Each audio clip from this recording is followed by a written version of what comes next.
Imagine waking up one morning to the shocking news of a fast-spreading virus that's turning people into flesh-eating zombies. It sounds like something straight out of a sci-fi movie, but in this what-if scenario, we're going to treat it like a real event, as if we're scripting a major film. Welcome to the channel, everybody. Smash that like button. It tells the algorithm you're into this kind of content. Subscribe to the channel so you don't miss what's coming next. And drop a comment below with your craziest what-if ideas. So, if you've got a wild what-if scenario you'd like us to break down and turn into a video, let me know. In today's video, we're going to stay calm and walk through how we'd react to a global zombie outbreak. We'll jump between possibilities. Maybe it's the fast, feral zombies from World War Z, or the slow, creeping ones from The Walking Dead. We'll cover survival tactics, how humans might behave, and even throw in a crazy twist at the end. Now, one important thing to remember is that experts agree. Planning for a crisis is never a bad idea. In fact, studies show these zombie stories actually help people think more seriously about real-world survival and disaster preparedness. So let's start at day one of the apocalypse. The headlines flash, outbreak. Suddenly, the unimaginable becomes real. In a real emergency like this, chaos would erupt instantly. People would panic, flooding grocery stores, gas stations, hoarding supplies, scrambling for medical necessities. Experts recommend keeping at least a 2-week supply of essentials, food, water, and medicine on hand at all times. When it comes to water, the general rule is 1 gallon per person per day. Think of it like preparing for a major hurricane or a sudden pandemic, but now it's citywide and escalating. In those first critical hours, it's highly likely that governments would declare martial law or establish quarantine zones in an attempt to contain the situation. Researchers have warned that in the event of a zombie outbreak, time becomes the most critical factor. Without a swift and aggressive initial response, the risk of total societal collapse becomes extremely high. One model even showed that a zombie virus could wipe us out unless containment efforts were launched immediately and decisively. No pressure, right? While governments might try to react, regular people like us would be left to quickly improvise survival kits. Emergency planners recommend having grab-and-go bug-out bags ready, packed with essentials like a flashlight, knife, first aid kit, radio, batteries, water purifier, and if you have them, weapons and ammunition. A quick checklist should also include food, water, necessary medications, warm clothing, and other basic supplies. Since grocery stores will likely be emptied fast, you'll have to rely completely on what you already have at home. That's why learning basic survival skills, such as purifying water and providing first aid, becomes incredibly important. Ask yourself, do you know a simple way to purify water? Do you know how to handle a medical emergency with just a basic kit? These are critical things to consider, not just for zombie outbreak, but for any type of disaster situation.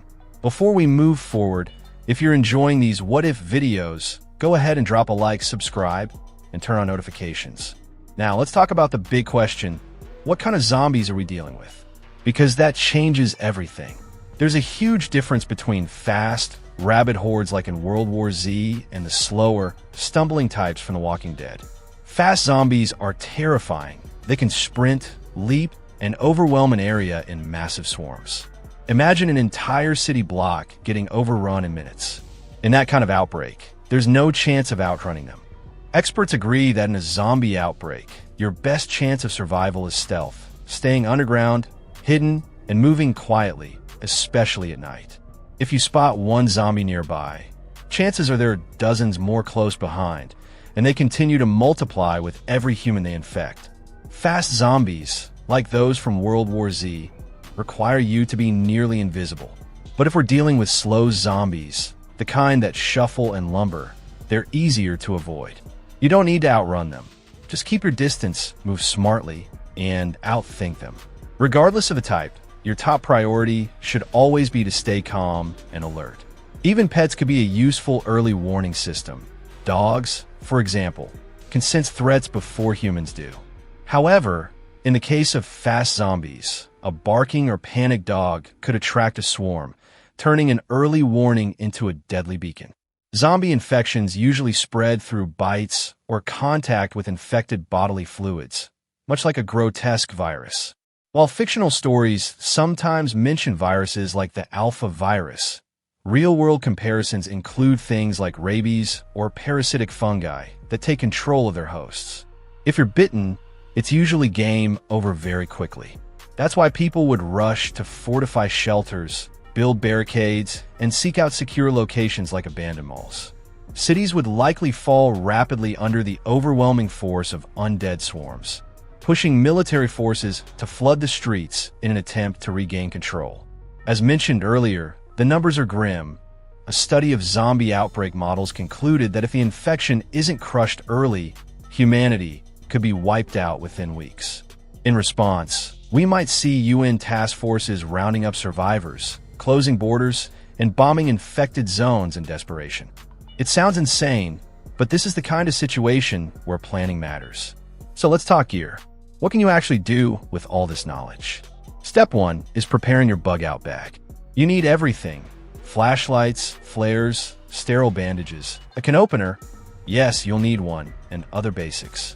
Don't overlook things like a bicycle, since pedal power could be one of the few reliable forms of transportation left when fuel runs out. Fuel isn't going to last in a zombie outbreak.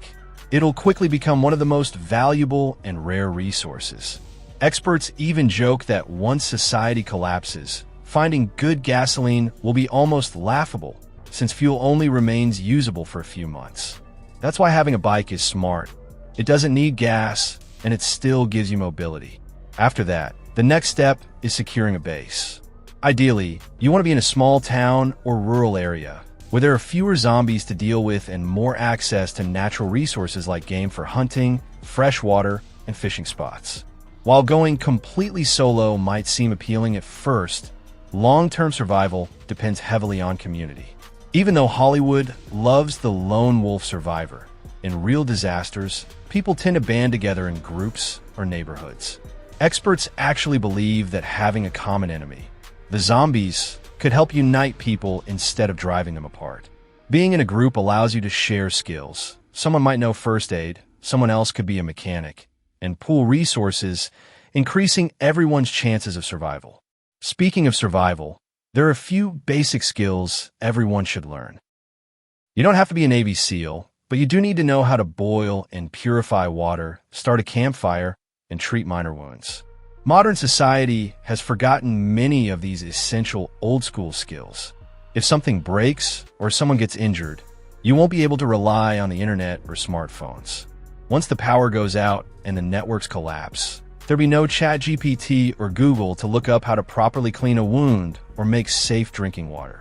So, it's worth preparing now. Maybe take a basic first aid course while you still can. As one survival specialist put it, even if Daryl from TV gets hit with an arrow, someone needs to know how to patch him up.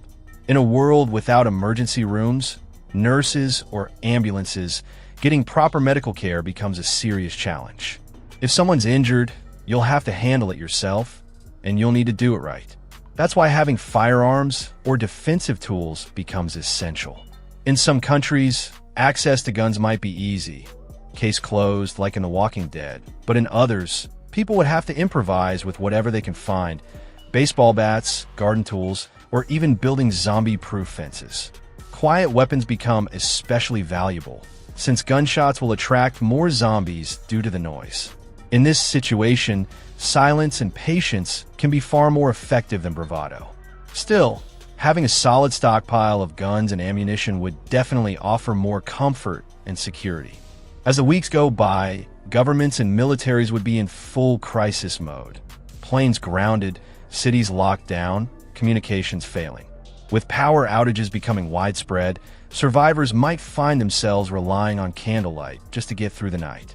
And remember, studies show that the only real way to eliminate a zombie outbreak in simulations is by using every weapon and resource available, consistently and without hesitation. This means strategic nukes could be used, while scientists race in underground labs to develop a cure or at least a working vaccine.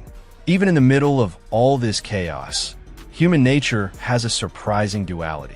History shows that people often still try to help one another, whether it's through their former jobs or in their neighborhoods. In the face of fear, kindness often still finds a way. One crisis specialist even noted that many people would rather suffer quietly than harm the innocent. That gives hope for new communities forming, groups banding together like an army of the living. Safe zones might emerge on farms, remote islands, or other places zombies can't easily reach. Trade posts could form, where bartering would replace currency, sunflower seeds for batteries, for example. But not everyone would be friendly. As always, there will be people who are dangerous, selfish, and cruel. So while some will try to rebuild and survive together, it won't all be unity and hope. There will be threats from both the undead and the living. Now, imagine we're 5 months into the outbreak. The attacks haven't been completely stopped, but they've been contained to specific areas. Then comes the turning point. Scientists announce a possible cure. It might sound unbelievable, but maybe some survivors already have a natural immunity, or perhaps someone discovers a way to reawaken part of a zombie's brain. Think back to the World War Z movie, where one man wasn't attacked. Maybe something like that happens here. If a vaccine were developed, it would trigger mass rallies, frantic searches, and desperate missions to secure it. Now here's a wild twist. What if the real shock isn't that a cure exists, but how it works? Imagine a tiny percentage of the population already carries the zombie virus, but never turned, making them humanity's last hope. Sure, it's a story we've seen in 100 movies, but you never really know. So, what happens if the zombies actually win? What would you do? In the beginning, the most important thing is fast, decisive action. Of course, your first instinct would be to protect the people you love, but you also need to think beyond that. Short to mid-term planning is key. We've already talked about the chaos at the start, the emergency preps, and the differences between fast versus slow zombies. We all agree that a World War Z-style outbreak would spiral out of control almost instantly, while the Walking Dead version would be far more manageable. Still, when it comes to survival, the core strategy doesn't change. Stockpile water, learn first aid, and find your people. In the end, even though the zombie apocalypse is fiction, the skills and mindset needed to survive are very real. Civil defense experts and academic studies have shown that exploring these scenarios, using zombies as stand-ins, can actually help improve real-world disaster preparedness. So staying informed, staying calm, and working together becomes the ultimate survival plan. But think about it. How would you survive? Would you hole up in a shopping mall, barricade the entrances, head to the roof with a sniper rifle? Let me know what your plan would be.